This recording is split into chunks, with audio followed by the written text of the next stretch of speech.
Go to work. Thank you for coming. Last session, lots of good choices. All my favorite speakers were hanging around the speaker lounge today. I said, well, you got another talk? They said, yes. They said, when are you doing? 2:45. I'm like, oh, shit.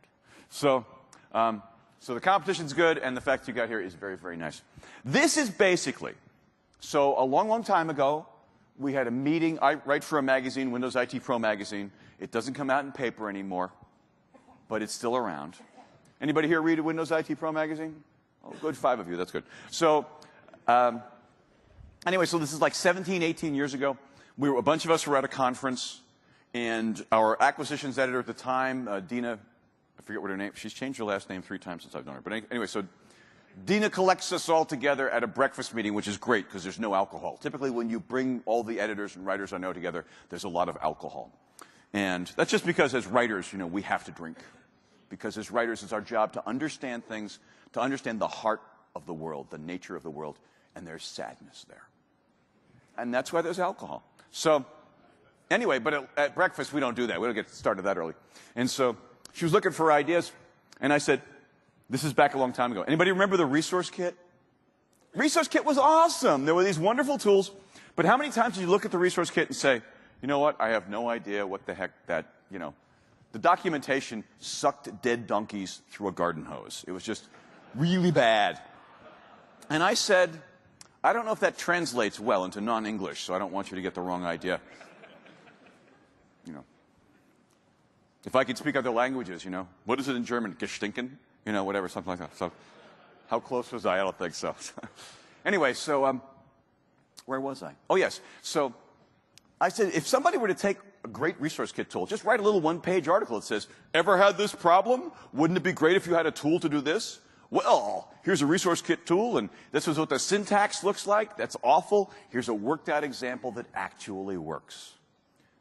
And she said, when can you start doing it? And I said, I'm not doing that. That sounds like a lot of work, you know. So we went through breakfast, and actually nobody else had any ideas, and so she finally says, when are you going to start writing? I said, all right. She was pretty. And so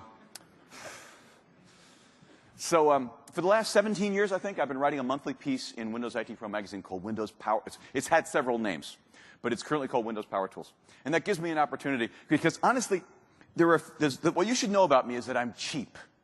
I figure Windows costs, this is a Microsoft conference, Windows costs a quite reasonable amount, but it's not a small amount. And so I don't have any money left over for other stuff.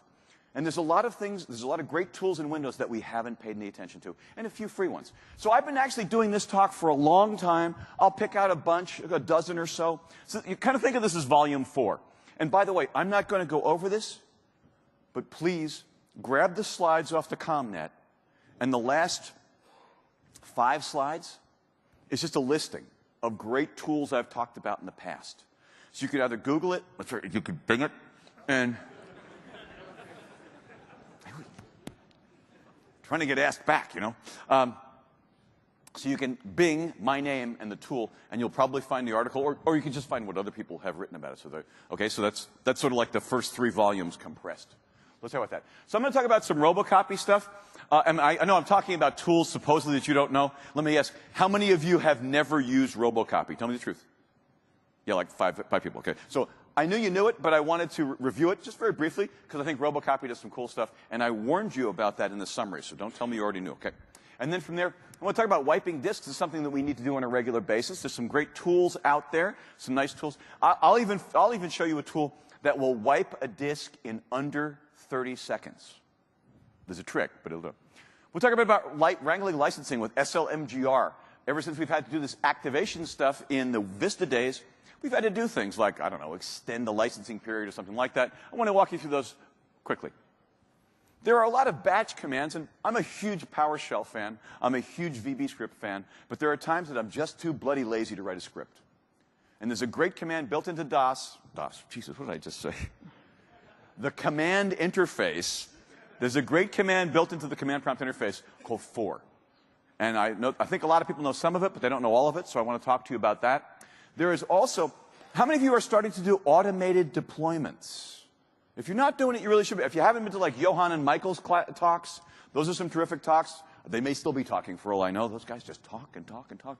Anyway, Part of the question I will get, because I've done a lot of deployment stuff as well, I started writing about it back in 1996. Those guys are way smarter, but people say to me, how do I set power configurations? And there's a power command called power CFG, and it's done some great things over the years, so I want to talk about that. We can control services. Net start and net stop is a great little set of commands, but it'd be great to do other things from command lines. Why am I obsessed with the command line? I'm obsessed with the command line for a very simple reason. I love the GUI, but I never want to do anything the same way twice. If I've done it once, I want to be able to do it again with less work. And mouse clicks don't go into a batch file. That's the problem. You can't put mouse clicks in a batch file. So I can figure out how to do it from the command line. It becomes very easy to automate it. You'll probably want to answer that.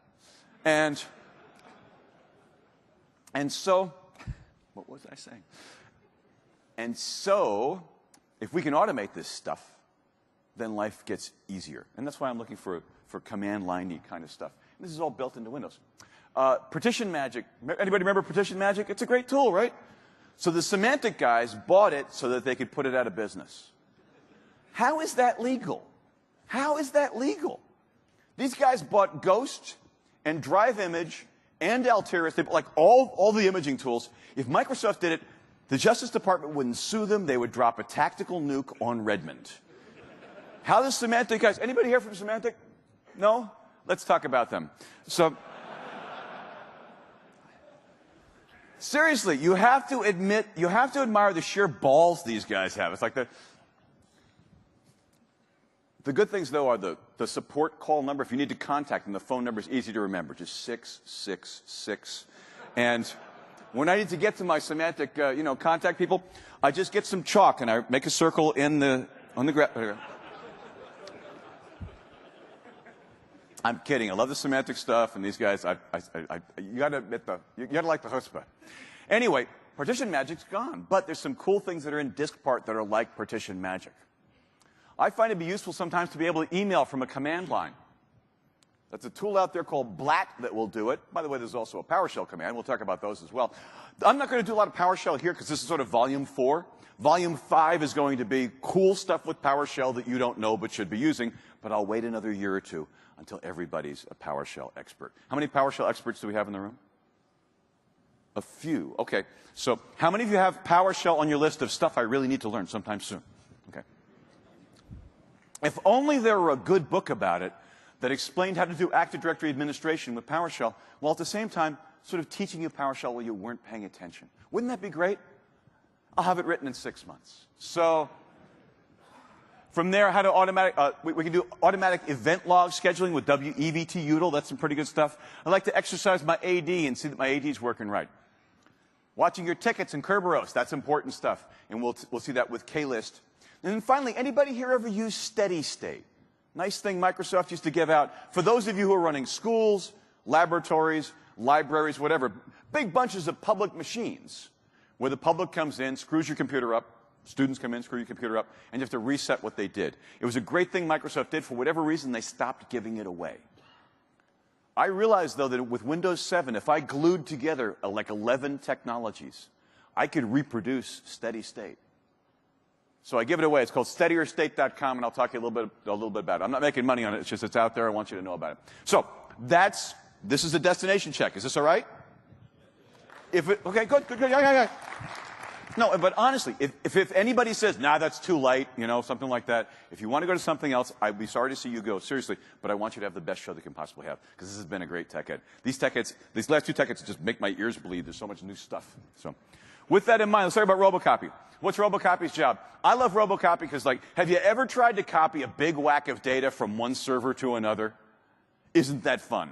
Because you go and grab it, and Explorer has the little files going like this. And you're thinking, and then it says, this will take 57 minutes. Now, I don't know if those are metric minutes, or what it is, but it doesn't always exactly match reality. And you think 57 minutes, that's enough time to go get dinner. And you go out to dinner, and you come back, and the little flex,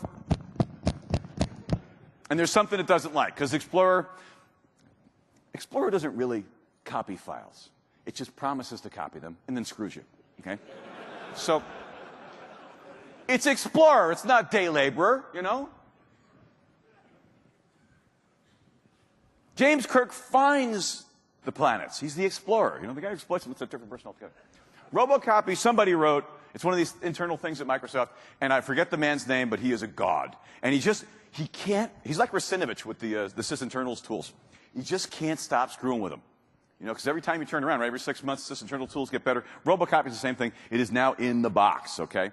By the way, it's also great because I do a lot of deployment stuff, I told you, and you, I hope, do it as well. WinPE, if you've got to move data around, it's nice to have, and Robocopy's inside WinPE at this point. So, here's some basic copying. This is a basic command, looks like Robocopy, C:\\. This is like a source, and that's a destination. And that's an easy enough thing to show you. And I've got a folder called folder 1, so if I say Robocop, well. I kind of figured by the time I was 54 I'd be retired, but it hasn't worked out yet. So, having said that, I wouldn't get to talk to you nice people. Folder 1, folder 2. People think that Robocopy is confusing because you expect the syntax to look like Xcopy or copy, and it isn't. It's just a little bit different, but it's pretty easy. The basic syntax looks like that. It's source folder, destination folder. And what I like also is the output. It's not simple little output. It's stuff that makes you say, wow, something happened here. You know, it's just so sexy. And I don't get out much, I told you. So if you're single for a year and a half, what can I say? And then if I do it again, we've already copied those files over. And what the great thing about Robocopy is that it's really polite. I mean, basically what Robocopy is saying to me is, listen, Mark, dummy, you're trying to copy some files that already exist. It basically just ignored me. But the only way I know is it says skipped. Something very professional about that. Very buttoned down, you know? I like that. But what if I wanted to do that? Well, believe me, there's always an option. With Robocopy, there's always a way. /is. I don't know what that stands for. It means include stuff. So. And there it is, see? Look at the difference between those outputs. Only difference is like skipped, not skipped. Very cool. I love this application. There are so many things you can do with this. Seriously, if I had to find an application to marry, this is the one that I would marry. It's reliable, it's faithful, it's full-featured. It never says, you want to do that? You know, so there's an option for everything. As I'm thinking about, you know what? This is Holland. I could probably do that here.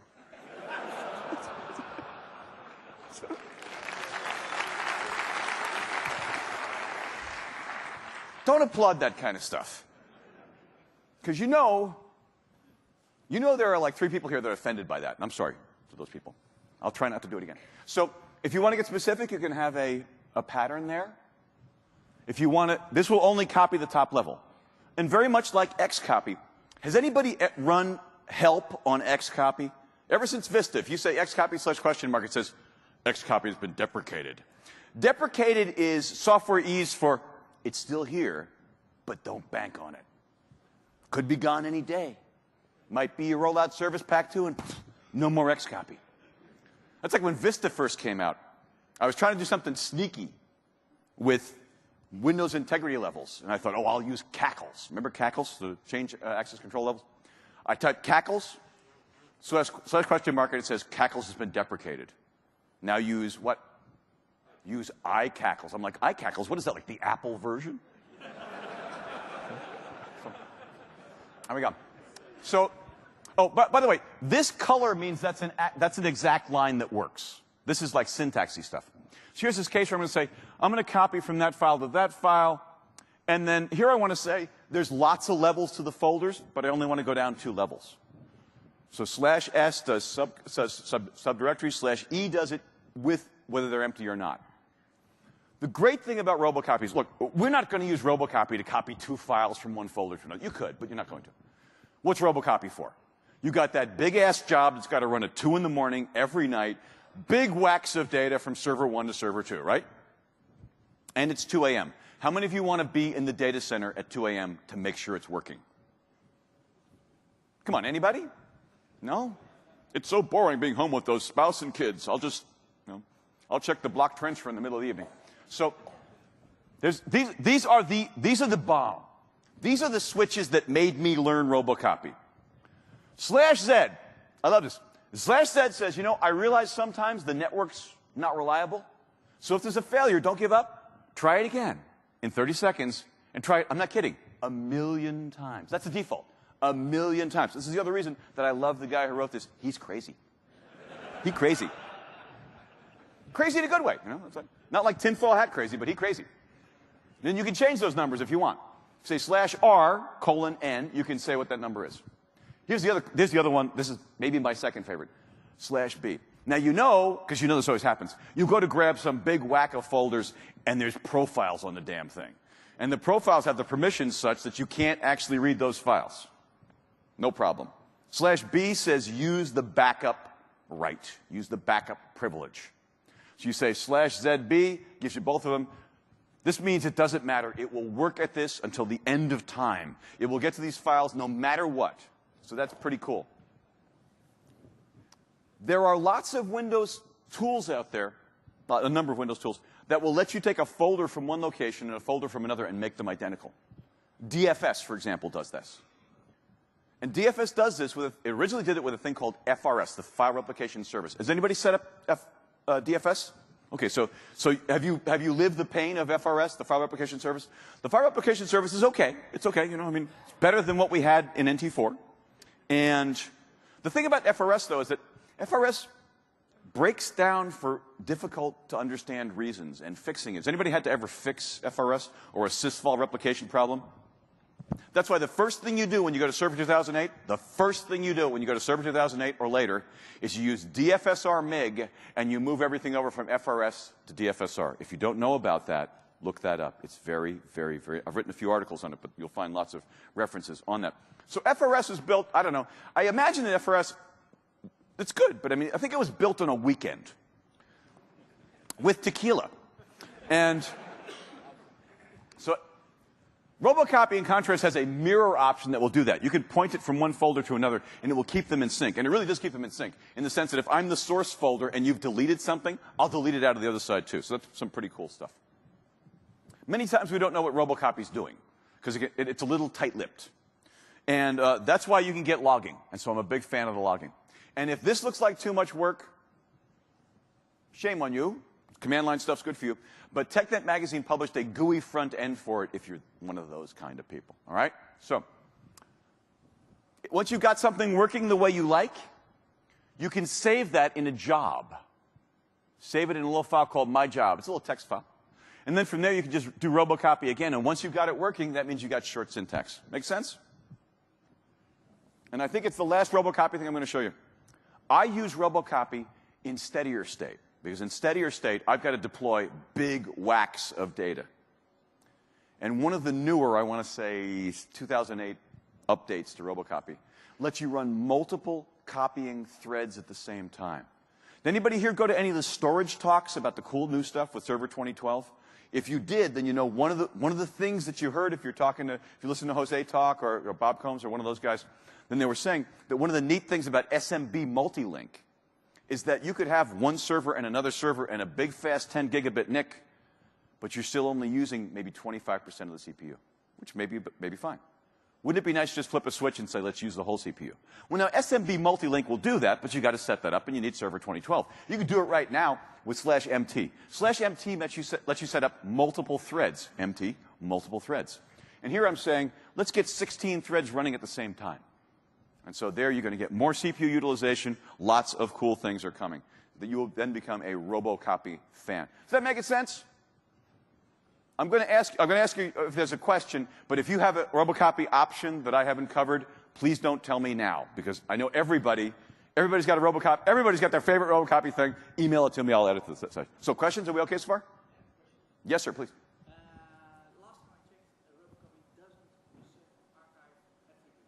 The last time you checked, Robocopy doesn't reset the archive attribute. You know, I want to say that I tested that like 4 years ago and it worked, but honestly, it's the last time I looked at it. So, I mean, I'm going to, you know, plead stupid. So, but drop me an email. I'll check it for you. Okay? So, all right. I know that when it comes to all the bits, the file bits, there's about 75 options on it. So it may just be that you didn't find the magic option. Hang on, I do know it works, because I had to do that for steadier state. So it's just one of those options. Okay? Good. Other questions? Let's move along. Next thing I want to talk to you about is wiping disks. So what do you do with old computers? Do you just have them in a pile somewhere? You sell them to people? Toss them away, recycle them? Of course, selling them on eBay is a good way to make some money, but there's the problem of the hard disks. We've all heard a story about somebody leaving stuff on a hard disk, selling it on eBay, and now internal company memos are showing up on Facebook, or in WikiLeaks, whatever. So what do? How do you guys deal with wiping your hard drives? Anybody? How many of you run a program where you write zeros like 5 or 6 times? You can do that. It works great. It takes a lot of time, and you need the program, right? If we have special hardware, that's fun. Degaussing device. You know what's even better? I was at a U.S. Army base once, and I'm talking about something like this. And I said, so what do you guys do with your old hard drives? And they said, we grind them up. I said, you what? So we actually said, we grind them up. I said, you grind them up? Yeah. I said, how do you do this? He says, well, we got a device.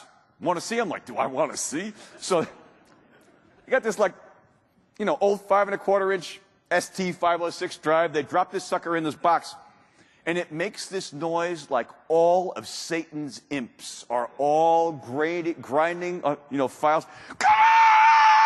And this brown sparkly powder and this green sparkly powder and this other stuff, and this is all toxic. I mean, this is like one breath, and it's, and you clap for that? What was that? He's dead? Well, you clap. I feel bad. Oh, I think I broke the clip. I'm sorry, AV guys. I'm hell on these things. I apologize. Anyway, so there's a number of tools out there. The first way to do this is, the other one I liked. Okay, so I'm doing some work at a large city, but it's in the southern part of the United States. And if you've ever seen those jokes, you might be a redneck if, so it's I think of that in terms of techies. I want to do a series like that, the techies. Like, if you can remember 7 passwords, but not your anniversary, you might be a techie. So anyway. If you're using BitLocker, anybody here using BitLocker? It's pretty cool. Because you already spent a lot of time encrypting your drive, it can only be decrypted with the keys. This command, manage BDE, force recovery, : that says go out to that volume and wipe the keys out of the TPM chip and wipe them out of all other places. That means in a moment, you've already encrypted the drive, and it's pretty gosh darn good encryption, at least for 2012. And so, it's getting to be the end of the year, right? When we're getting into that part of the year, we're halfway through 2012. Is anybody worried about the end of the year, about the end of the world? Any of you? Well, I did some research on it, and it turns out it's the end of the year by the Mayan calendar, which means it will indeed be the end of the world for the Mayans. There's not many of them left, but they're good guys. We'll miss them, but that's it. So you're safe. If there's any Mayans in the room, I'm sorry, man. It's not my fault. I don't write this stuff. I just report it. So there's also if you need one of those programs that will write zeros so many times, Format got this recently. This appeared in either Windows 7 or Vista Format. Nobody seems to know. So you say Format :P:3, and that will do 3 passes of writing zeros and writing ones. And if your military has a different specification for that, I apologize. I'm just telling you it's free. And ever since XP, you've been able to do this: is you format a drive, and then from another drive, you say cipher /W::E://, and it'll run for a while, and it basically does one of these, write things. So there's some things that will wipe disks for you. Okay on that? Questions? Anybody? Okay. I hate activation, but we all hate activation. But it's the stuff that we have to know about. And I know that when I'm building, there's been a lot of times that somebody's had some kind of problem where they can't get something done with their Windows. And it boils down to licensing stuff. And honestly, I have been spending years when people ask me a licensing question, I just say, I'm not a lawyer, so I can't help you. But there's some technical aspects to licensing. Did anybody go to the What's New in Active Directory talk that my friend Ulf did? Okay. For those of you who don't know, here's a cool thing about 2012. You put in 2012 domain controllers, and when you join your Windows 8 or R2 boxes to the domain, it activates. You don't need a KMS server anymore. Isn't that cool? I think it's great. Anyway, I guess I don't get out much. So, if you want to find out more about your licenses, I start off by saying C script, whack whack, H colon C script. And then if we say something like SLMGR-XPR, that will show you how many days or how many hours, how many minutes, how many milliseconds are left until you have to activate this copy of Windows. That's kind of useful. Rearm is good. I'm always building test machines. I'm not going to buy a license for a test machine. I don't have to. The license says I don't have to do it. But the activation stuff says, well, we need to be activated. And so Windows Desktop will run 30 days without activation. Windows Server will run 60 days without activation. What if I need just a little more time? If I say SLMGR-rearm, that will give me another grace period. So a Windows Desktop will get another 30 days, a Windows Server will get another 60 days. You can do this twice, so you're allowed to have like 3 rearms altogether. 3? 4. No, you start out with 1, you can do 3 more, something like that. It changes with every version of Windows. So when you say SLMGR-rearm, if it says ain't got no more, then there's nothing much to be done about that. If we say DLI and DLV will give you information. Here's why I find that useful. I've been a hero with this, and let me tell you how to be a hero. So someone will say to you, we're doing a deployment scenario. We are trying to deploy this image, but it won't deploy. The MDT doesn't like it, or whatever. Go over there and do an SL Manager-DLV. And it will tell you, this is a retail copy, this is an enterprise copy, a volume license copy, or it's an OEM copy. It's the same case in every case. Someone has taken the build that they got off of their Dell servers and decided, we like this, and they're going to sysprep it and deploy it everywhere. You can't do that because it is an OEM copy. So I'm not saying it's a good thing, but I'm saying this is the easiest and quickest way I know how to do that. If you put a product key in, it's easy to put product keys, and you could put them in the GUI. I haven't seen how to take them out, so you can do it from the command line. IPK will insert a new product key. If you're doing something like server core, where server core doesn't have a control panel, and so as a result, you can't say, I want to activate at this point. You say SLMGR-ATO.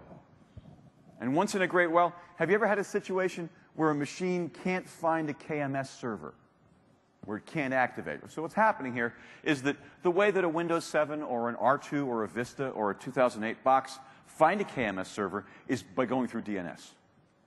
Here's the problem with that. If you have the enterprise license, how does enterprise licensing work? Well, the thing is that when you get your enterprise license, then you get some MAKs, multiple activation keys, and you can put those on as if it were a home copy of Windows. For the other ones, you use the volume license key, and you stuff that onto one of these KMS servers, key management server, and everything should work automatically. Let's say you buy 1,000 licenses, though. How many of you have set up a KMS server? How many of you are in charge of the KMS server? Okay. Does it really count how many times it activates? It doesn't really count. It remembers like the last 25, but it couldn't give a hoot. Seriously. How did I find this out, I hear you cry? Well, I'm teaching a Vista class, early Vista, at this big university. And I've set up Enterprise Vista. It looks exactly the same as Ultimate, but I thought I'd set it up because they're an enterprise. They gave me an Ethernet connection.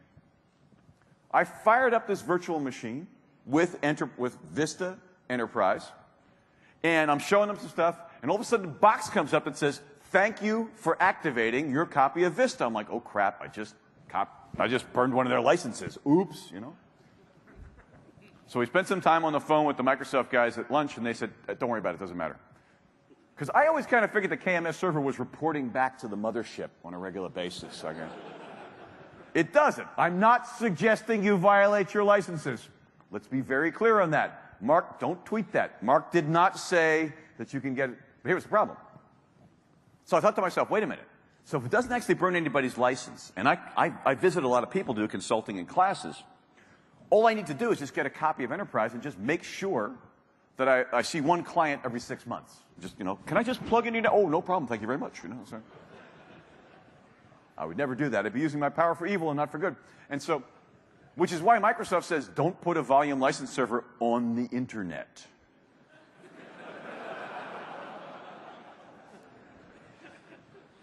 Now, if you are a university, that can cause you some problems, because I don't know how things work here, but some of the bigger universities in the U.S. have been doing internet so long that they've got a couple of B networks, and they have to deal with academic freedom. So everybody has a static, routable address on all machines, and they're not allowed to have firewalls. They're not allowed to have firewalls because of academic freedom, because in the United States, it is the right and the privilege of every college sophomore to run a porn site off his XP box in his room. So the problem, some of the worst places in the world to run a network are research organizations and universities. You know why? Because all of your customers are PhDs. They're a lot smarter than you. Just ask them. Okay? So, I could just run that network if I had time, but I'm busy running the chemistry department. You know, so. Anyway, so what are they going to do with their KMS servers? What they do is they set up a server that can't be seen from the internet, but then it's not discoverable. In this case, you say slmgr-skms, and then the name of the KMS server, and you can even change the port. So. All right? So that's some licensing stuff. We all good on that? Questions? Don't ask me hard licensing questions, because I'm going to say, I don't know. No? We're good. Let's keep moving. I like command line tools. I told you that. And services, there's a command line tool we've had for ages. netstart and netstop. Anybody remember Server Manager? You know, having to stop a service, wait, start it back up. There's very little that actually validates the fact that I've lived on this planet for any time at all. If I get hit by a beer truck tomorrow, it's not clear that anyone will know. And so, there's one story I can tell you that will indicate that I may have been here, okay? This is like in 1998. Windows 2000's taken forever to get shipped. It's NT5 at the time. And I'm interviewing Lou Perizzoli. He's one of the guys on the original team. And Lou knows me, and he says, Mark, sit down. I know the answer to your first question. I said, all right, Lou, what's my first question? He says, when's NT5 going to ship? Windows 2000. I said, I'll bite, Lou. When's NT5 going to ship? He says, late. So, Lou's a good guy. On the way out, I said, Lou, I love what you guys are doing, but could I make a little request? And I'm sure he hears it all the time. She's like, yeah, like what? And I said, well, don't take this wrong, but do you actually use Windows NT? He's like, yeah, it's my workstation. I said, server. Remember in the old days we had server as our workstation? And he says, I said, yeah. I said, do you ever have to restart a service? Like, you know, you stop it in Server Manager and you wait for it and you got to start it up again? He says, yeah. I said, if I just had a command that would like stop it and start it again. He says, you mean like toggle? I said, no, like restart. He says, well, think about it. The only evidence that I was ever on this planet is restart of services. But, so, I didn't write the code, I just begged. I just begged. So, netstart, netstop's good, but one of the things I need to do from the command prompt a lot is change, often enough, is make a service auto start or boot start or whatever. You can do that from the GUI, but how do you do it from the command prompt? Well, there's a kind of Swiss Army knife application, SC, for service control. It just does everything. It just does everything. They put it in the operating system with Vista. It's one of those resource kit tools that got put in the operating system with Vista.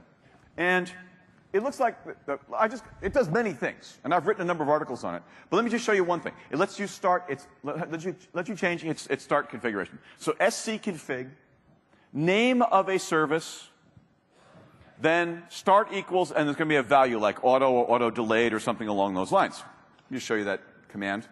So there's a couple things that are interesting about it.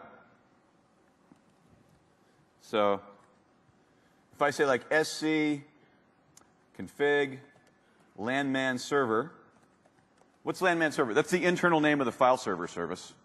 That's how old it is. It's landman server. And we say auto equals, let's say, sorry, not auto, start equals auto. All right, now what's going on here?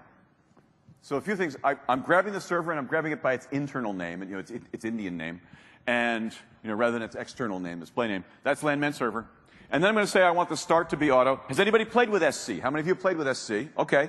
What's the weird thing about it? Great program, but the guy who wrote it failed parser school because For those who don't know, you have to say start equals space. Apparently you have to tease SC. Start equals, wait for it, auto. Okay. I think I got the syntax right. And actually, I'm worried because let me let you in on a little clue. Every TechEd speaker is frightened of TechEd Europe because you guys are the worst, not the worst, but the toughest crowd in the whole TechEd universe because you all want demos. And if they mess up, you're brutal. You're merciless. So I just kind of want to show you how well I can type, and there's really no need for me to finish with the enter there. Let's go back to the presentation. All right, all right, all right. Now, what I love about this command is that it's so friggin' happy. Success! You know? It's not just success, it's all caps.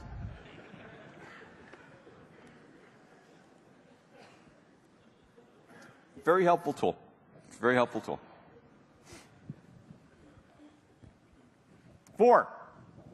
4 lets us take any Windows tool that's a kind of onesie-twosie tool, does one thing at a time, and adds looping.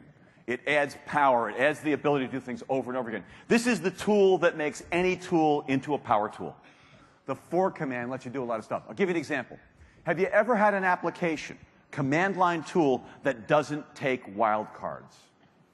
If you were at my UAC talks that I did in the past, then you know that I have a tool that will let you change the Windows integrity levels. It's called Chimmel.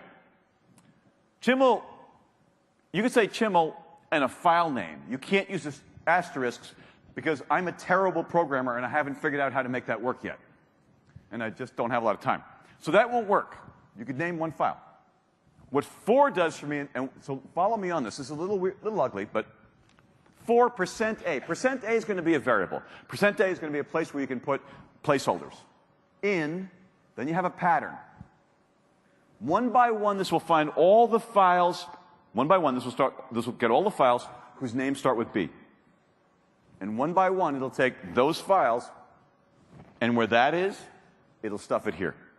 So if the first file that comes out is banana.txt, it will execute chimmel banana.txt. That's great. Because there are so many terrific command line tools that just really don't seem to understand wildcards or things like that. Make sense? Take it a step further. What if we want to take a command and do it lots of times? For example, what if I wanted to create 500 users? And I want to call them user 1 through user 500. Why would I want to do this? In Windows 2000 and in 2003, there was an Easter egg you may know about. This looks like it's kind of fallen down. There was an Easter egg you might know about. In 2000, 2003, a single individual had the head, and groups would have 2 heads. And they were like, you know, black perspective silhouette. But if you put more than 500 users into a group, the hair would turn gray. Swear to God, it's true. First time I heard this, I'm like, I so have to try that. And I'm like, let's do 500 users. Click, click, click, click, click, click, click, click, click. No. Finger hurt. So I know that this command will create a user. Net user, user 001. That's going to be that person's password, and then /add. So that's going to create a new user account. That's if you're on a domain controller. How to create a whole bunch of them. Looks like 4/L. There's our variable again, %I. But it's going to range in value from 1 to 500. So that's start at 1, count by 1, get to 500. So how many times are we going to do this? We're going to do it 500 times. %I is going to get values from 1 to 500. And there's my command again. Do, in parentheses, net user, user %I. So that's not going to be user %I. The first time it's going to be what? User 1. Second time it's going to be user 2 and user 3 and so on. Make sense? Is everybody with me? This is one of the ugliest things we're going to do. So if this is not clear, tell me. So we end up with 500 users now that have the same password. If you saw my Kerberos talk, I wanted to put somebody in 1,200 groups so I could demonstrate token bloat. So I created the bloat master 5000. It's a one-line command, create 1,200 groups, and it puts a guy in there. At that point, their token's too big, and Kerberos stops working. There was an academic, scientific reason why we had to have this. So let's take it a step. So again, 4/L, that's the one that counts. All right? The /L, it's L as in count. It's going to count from 1 to 500. No, it's L as in loop. Loop, I guess, right? So, all right, good. Here's a big one. /F lets us go over files. So I'll tell you this story. I had just gone on a photo shoot. I do wildlife photography for fun. And I had like 1,000 pictures. I was in this photo hide. And I had these fantastic pictures of this water bird nearby. But I mean, they weren't all fantastic. And I just wanted to sort of like find the 5 good ones and toss the rest of them away. And so I'm just kind of sitting there during a really boring meeting. And I'm looking at them one at a time. And I opened up a copy of Notepad. And I typed the names of the good ones, as I saw them, and the other one of the great ones. So I had like good.txt and great.txt. So imagine this. I have a folder with 5 zillion pictures. And I just want to copy the ones that are in good.txt and great.txt. So I created 2 text files with just the names. It would be cool if I could feed this to a for loop. I mean, because I could certainly write a script to do it, but that's no fun. Turns out for could do the job. 4/F because of files. What for is going to do is it's going to look at the files, good.txt and great.txt. So does everybody see what this is doing? Ask me a question if not. So we're saying for all the file names in this file, everybody in good.txt, and then when you're done with good.txt, add great.txt, do copy /new pics, this is where the pictures came from, %I, there's the link again, /keepers. Make sense? That's pretty powerful. It's pretty powerful, and I don't think you could do it with the GUI any faster. Because if you did it with a GUI, you'd have to be multi-selecting stuff, and you're looking at pictures in between, so you'd lose track of the focus. It would be a mess. So for, pretty powerful command. Questions on that? You guys got quiet. Was that? No? All right. Good. Around XP Service Pack 2, a new command, PowerConfig, came out. And PowerConfig has been changing a lot with every version of Windows. For example, what I liked about PowerConfig was that XP has always driven me crazy. Because if I have an XP laptop and I disconnect the power, it dims the screen. I didn't ask for that. And so I want to say to XP, look, stop thinking you know what I want. I know what I want. Don't dim the gosh darn screen. And there was no way to do it from the GUI. There is now, as of Vista. PowerConfig was the only way to do it. What have we got PowerConfig now? If we're trying to deploy power configurations, then it will let us do that. It will let us analyze some cool stuff, like why your computer goes to sleep when it shouldn't, or why your computer can't go to sleep. Anybody ever had a laptop that has sleep-related disorders? Okay? Yeah. This will diagnose it for you. So let's take a look. So the easiest thing, this is for the deploy folks. You could say powerconfig-list, and it will show you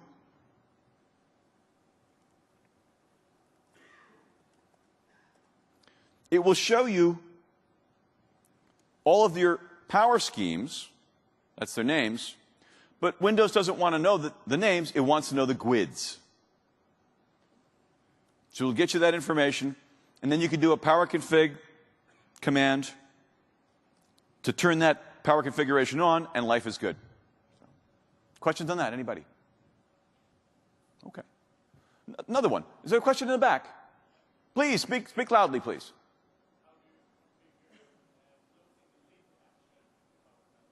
How do you configure closing the lid action with PowerConfig? I don't remember. I don't know offhand. I've not tried that. Is that something you can't do? Okay. The way that I would try, and I don't know if it would work, is that I would create a custom. I would get a system the way I liked it, and I would say save that as a scheme, and see if I deploy it whether that does the job or not. If it doesn't, then that just means that they screwed up in how they set up the profile. That would be sad. Sorry? They screwed up? Oh, well. Windows 8 is coming. I've heard it's really good. So that's really. So you'll have Windows 8 and like every glass surface in your house will have finger marks on it because your kids will be like.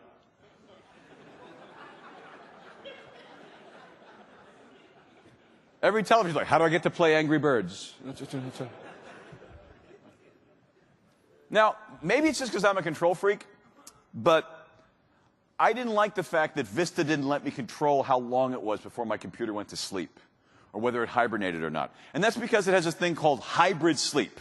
And I'm sure what the Microsoft guys did is probably the right thing if someone would explain it to me, but it doesn't make any sense to me. Well, I mean, it does make sense, but I'm a control freak. I want to squeeze my last little bit of power out of my laptop.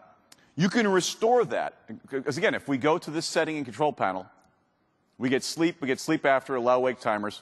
What I'm looking for is this: sleep after, allow hybrid sleep, hibernate after, allow wake timers. That's what I want. To get that back, you type power config -H space on, and you'll get that control back. Here's the one I really like. A few TechEds ago, I had a Lenovo T61P, and I had put Vista, I think, on it. So I'm at TechEd, no, MVP Summit, something like that, one of those places. So Marcus Murray, you know their speaker? We were hanging out, and we had to like run to get the bus. So I put my laptop to sleep. We ran to the bus. It's like 20, 25 minutes to get back to wherever the hotels were. And I grabbed my laptop bag, and it's hot. I've been talking to Marcus, you know, and he's hot. You know, so I open it up, and my laptop decided to wake up again. It was listening to the conversation. You know, we're funny guys, and so this is what happens when you give them microphones. They get ideas of their own. And I'm like, oh, my God, this thing is like just about burning. I thought, please, please don't tell me I melted this thing. And it was fine. But I'm like, why did you do that? Put you to sleep, young man. I want you to stay asleep. The adults were out. And so I couldn't find out in Vista. With Windows 7, though, all I have to do is just say power config -last wake. Isn't that cool? You know, you put a machine to sleep and it wakes up in 20 minutes. It turns out to be some timer or some driver or something like that. And this is fantastic. It really is. It always turns out to be a crappy driver. Some crappy third-party driver that for some reason has got to wake your system up every number of milliseconds or whatever. And there's a nice little thing they put in there, power config -energy, that will generate a little report for you about how you can use less energy. A couple things that are nice. If you've done any Hyper-V stuff, you know that you can resize VHDs. You couldn't do that from the command line. You couldn't do it really well with virtual PC or stuff like that. And of course, in Windows 7 and in Server 2008 R2, we got lots of new things we can do with VHDs. It'd be nice to be able to resize them, maybe to make them larger or something along those lines. That was possible with Hyper-V, but you know, if you don't have Hyper-V on your system, it'd be a pain in the neck. So DiskPart has the way to do this. And I'll show you a couple of examples real quick. So assume we got a VHD named test.vhd. It's got to be expandable. The fixed size guys can't be compacted. But if you want to compact a dynamic VHD, you say compact vdisk. So it looks like this. I'll say DiskPart, select vdisk, file equals e:\_ test.vhd, compact.vdisk. So this takes, because the problem with dynamic disks is they get big and then there's no way to make them get small again. Now there is.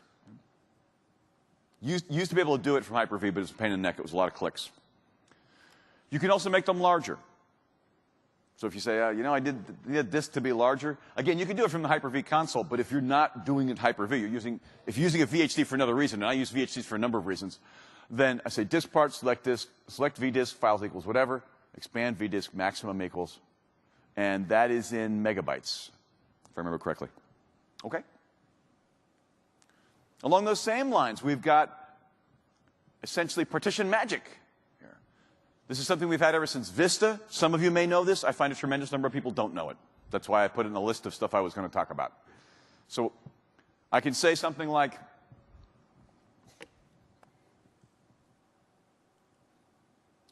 if I say DiskPart,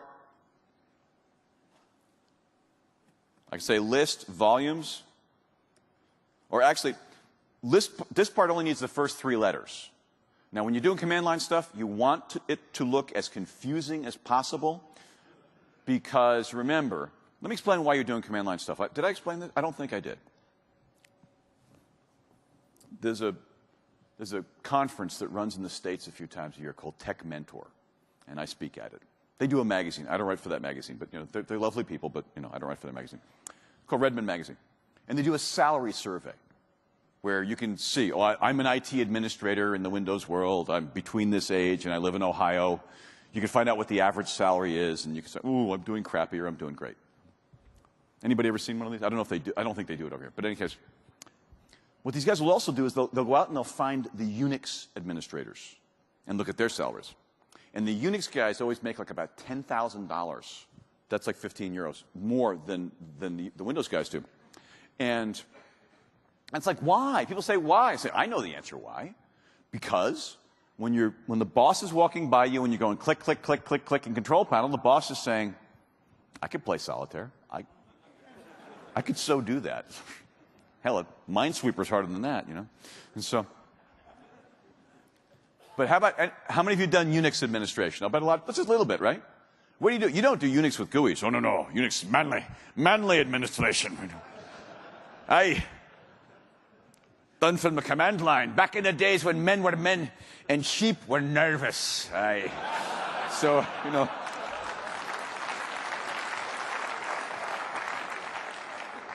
I don't know why I did a Scottish accent.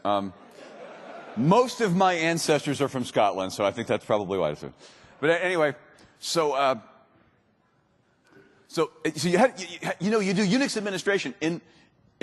I love this. I used to call it the command line. What do kids call it? The black screen.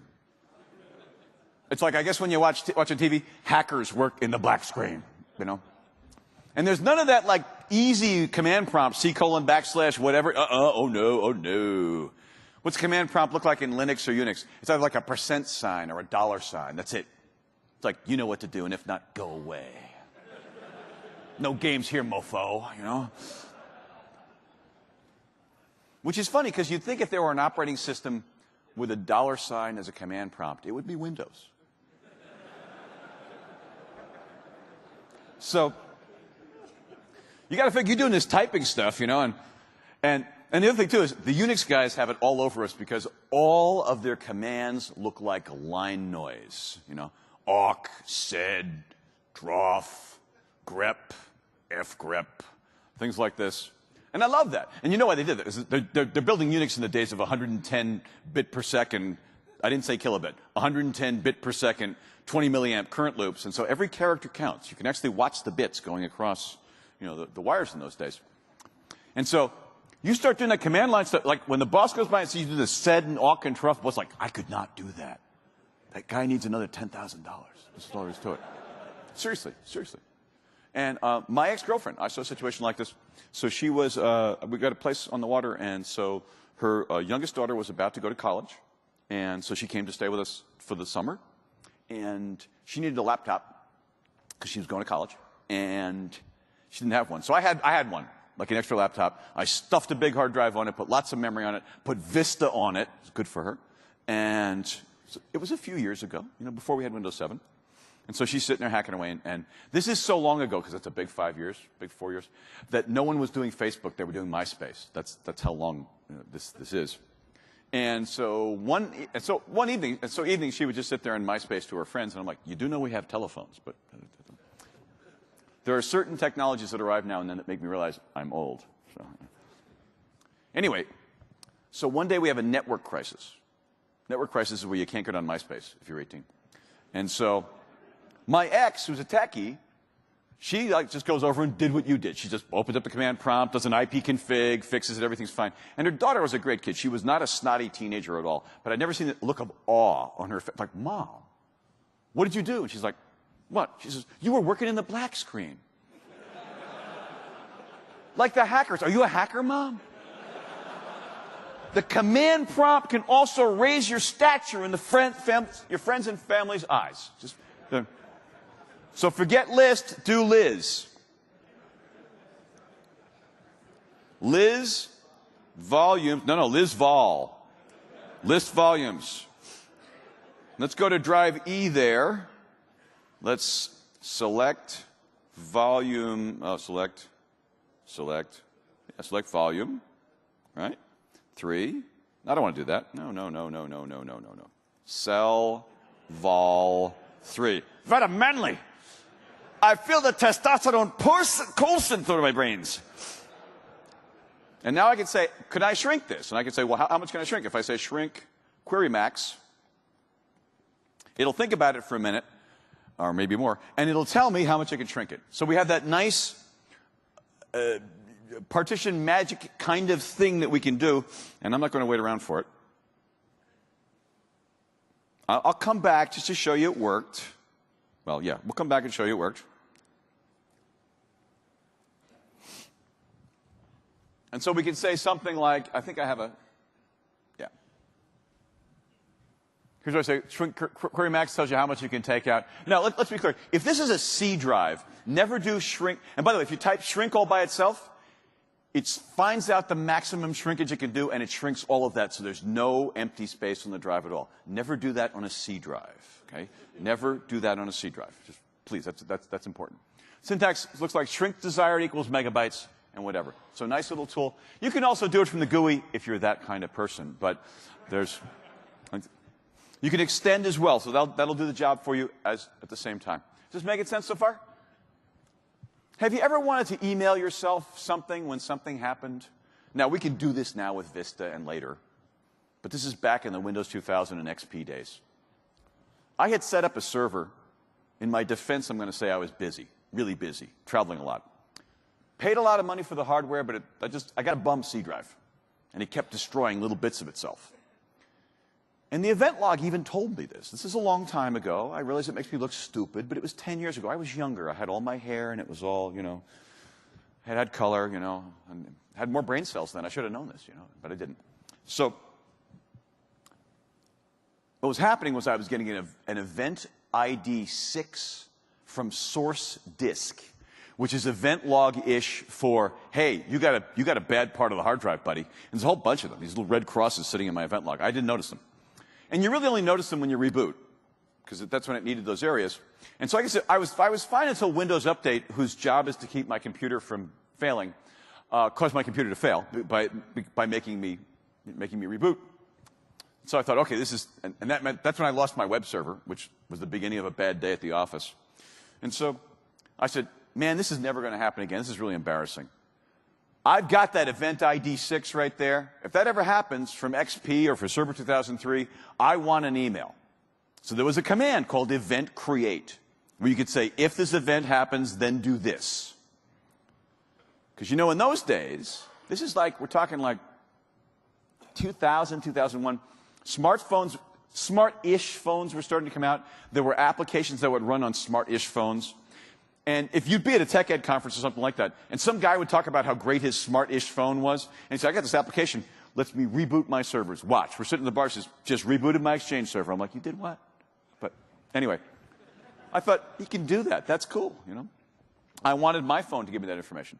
So I thought, when this happens, create an event and text me. There's a magic email that will show up for you as an SMS, right? So all I needed was a tool that would let me send email from the command line. That tool is called Blat. Blat is free. It's from blat.org. And that's what a Blat looks like. It says there's the body text, event ID, whatever happened. That's where the server it goes to. This is where we got our login information and stuff like that. It's got some slightly weird syntax because there is under body that's dash dash. That is supposed to be that way. So it's kind of cool. So you can use Blat, you can put it into batch files, you can schedule events, you could even schedule events before you're going to go out on a dinner, where you can even send events, say, oh, system's crashing, got to leave dinner. And that would be your way to get out of the dinner. And Blat would be the key. If you use in PowerShell, the command's going to be send-mail message. You should look into that. I got a column on that coming out pretty soon. I want to know if my AD is working at any moment in time. And so there's a million things we could do with AD. I just want to pass along one of my favorite tricks. A tool called repadmin. Anybody know repadmin? Anybody played? Okay. Who knows everything about repadmin? Liar. There's so much stuff there. Repadmin does wonderful stuff. And there's even only half of the things. When you do repadmin /?, you only see half of the things that are possible. There are certain things created just for the Microsoft Product Support Group. Yes, just for those guys. And the way you get to it is you type repadmin/expert help, all one word, expert help. Warning, this will void your warranty. Okay. One thing I like though is I want to find out, but before I'm going to do, because pretty soon Server 2012 is coming out. And I can't wait to get my first domain controller for Server 2012 on there. Well, that means I've got to update my schema. If that's going to happen though, before I do that, I want to make sure that everything's working fine. So the first thing that I do before I start messing with my domain is I make sure the domain's working. I want to basically flush all the pipes, I want to make sure all the connections work. I want all the DCs to talk to all the other DCs. And this is the tool that'll do it for me, repadmin. It looks like repadmin, sync all. Sync all means you, domain controller. Synchronize with all of your friends. Synchronize with all of your friends. Now, there is no one command that will say, domain controllers everywhere, synchronize with everybody else. There's no repadmin/orgy, no replicate with everybody else. But there's repadmin/sync all, looks like this, /e, this is one of those cases where case matters. Little e, big P. Little e means talk to your friends even if they're across a WAN link. Big P means don't ask them, tell them. So normally when we replicate, I say, hey, what's new? You tell me what's new. I want to say, I'm telling you what's new. So P for push. DC1 is the name of the domain controller that's going to do that, and it's a little bit stupid because if you're sitting at DC1, you still have to type DC1. That's unfortunate. And then the naming context of what you're trying to change. So in English, if I have a domain called bigfirm.com, I go to a domain controller DC1, I'd say repadmin/sync all/e/p DC1, DC equals bigfirm, DC equals com. Do this for all of your domain controllers. And what you'll see is a bunch of junk, and then the command completed successfully. Sweeter words a person cannot hear. Okay? So repadmin. Talk a bit about the event log. I got a couple things I want to tell you about the event log. Useful tools. As you know, when Vista came around, it changed the way the event log came out. It had a whole new code name, Crimson. There's a command line tool that lets you do stuff from the event log. You're thinking, why would I want to do this? Well, what do you do with your security logs? I mean, we really should take our security logs, and we really should be archiving them somewhere. That means somebody's got to go pull the gosh darn things off and put them somewhere. And that involves third-party tools we don't want to deal with. It's a free one. You just wevtutil. wevtutil has this command, CL for clear log. It will clear the security log, but then it backs up, BU is backup, out to this location. If you put a command like that in all of your systems, and once a week, Tuesday at 3 a.m., you run that, it's a poor man or poor woman's way to archive all your security logs. Make sense? Now, most of the time when you're looking at the event log, I guess you're going to the event viewer. But do you want to do that? What if we could extract just the critical events from the last day? By the way, some of you have System Center. I'm sure you can do this stuff already. I can't afford System Center. I just want a few System Center-y kinds of things that I can cobble together. I told you, I'm cheap. And so, if I could just say, go get all of the errors, go get all of the criticals from the last 24 hours, and email them to me, this is how I do it.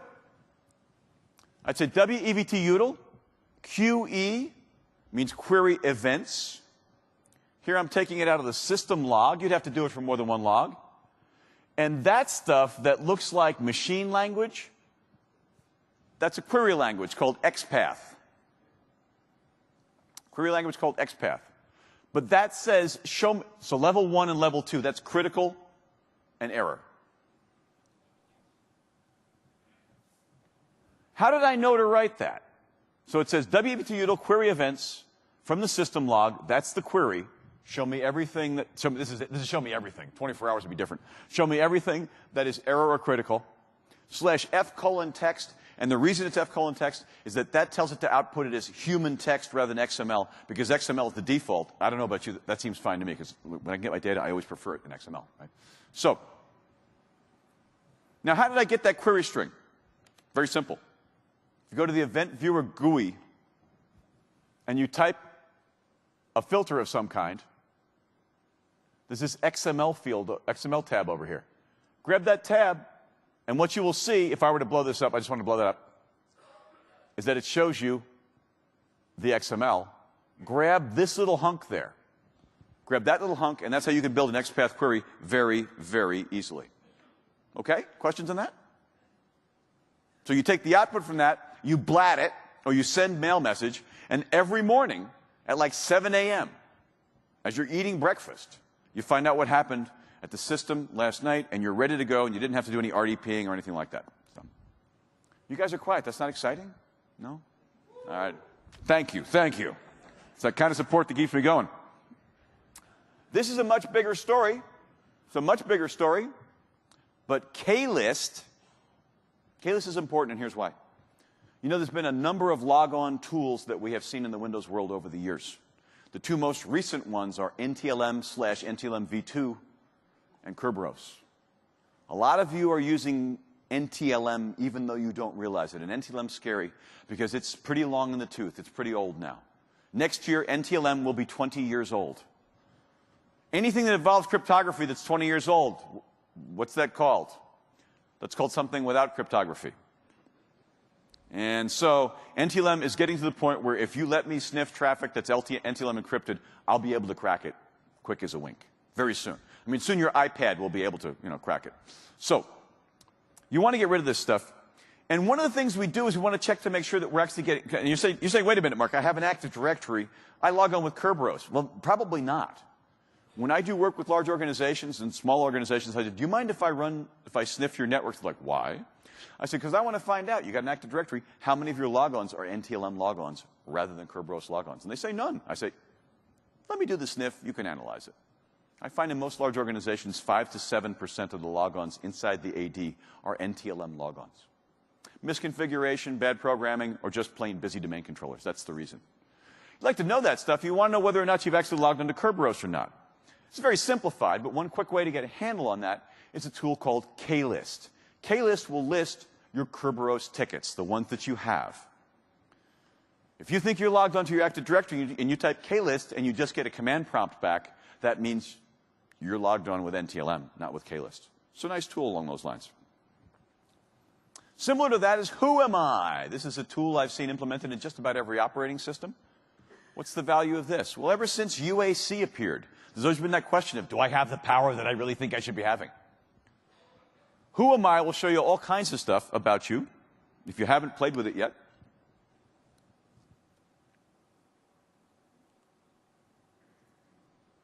And there's our friend Query Max. It told us the maximum number of reclaimable bytes is 194 gigabytes, and so we could do that if we wanted to, but we're not doing that because I need that disk to stay the way it is. So. And if I run Who Am I?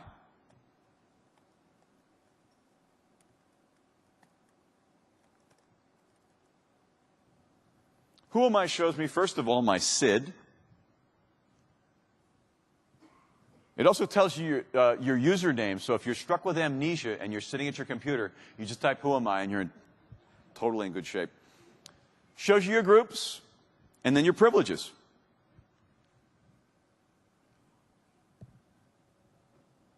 What's the value of this? You're trying to run some application, it's not working right. And you don't have Mark's tools. I mean, if you got Racinovich's tools, then you can just right-click any process, and you can see what's in that token. Here you're technically looking at the token that's in the command prompt session, but that's probably going to be the same. So, okay.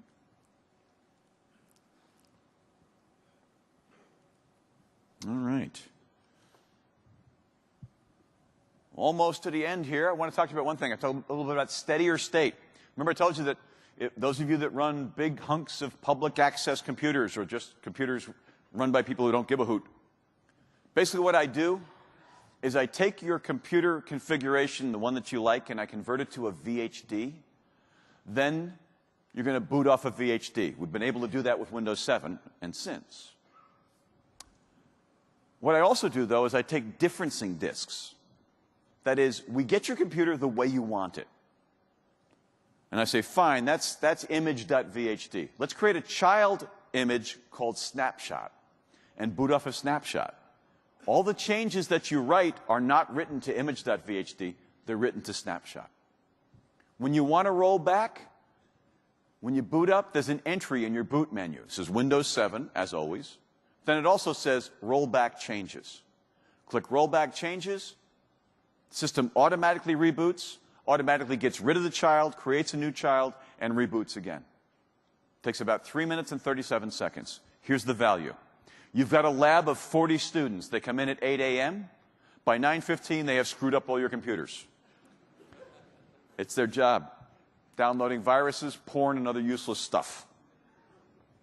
Say to them, okay, you have between 9:15 and 9:30 to get all the computers back pristine. Say to your users, reboot, and when the menu comes up, hit roll back and then walk away. So you've seen how it does. If you want to make changes, that's simple.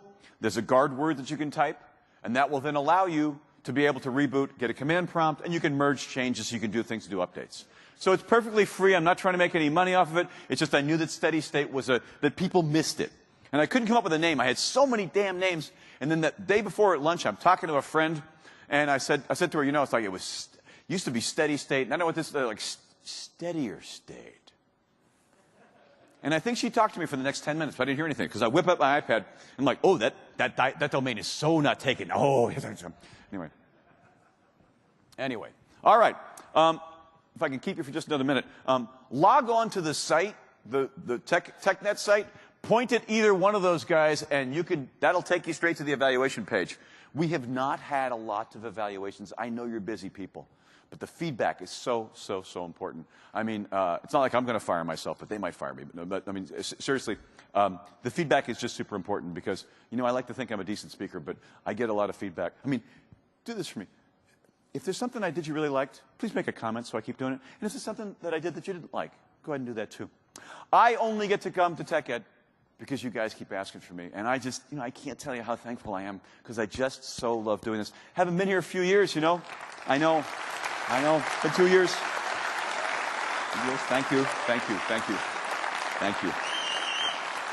Seriously, this is, I told you, you guys are the toughest audience. This is my toughest, you know, test with myself every year, and I hope that I passed your test. Anyway, that's how you get to me. Thank you. Safe trip home. Remember to use this knowledge for good and not for evil. See you next year. Bye-bye. Thank you.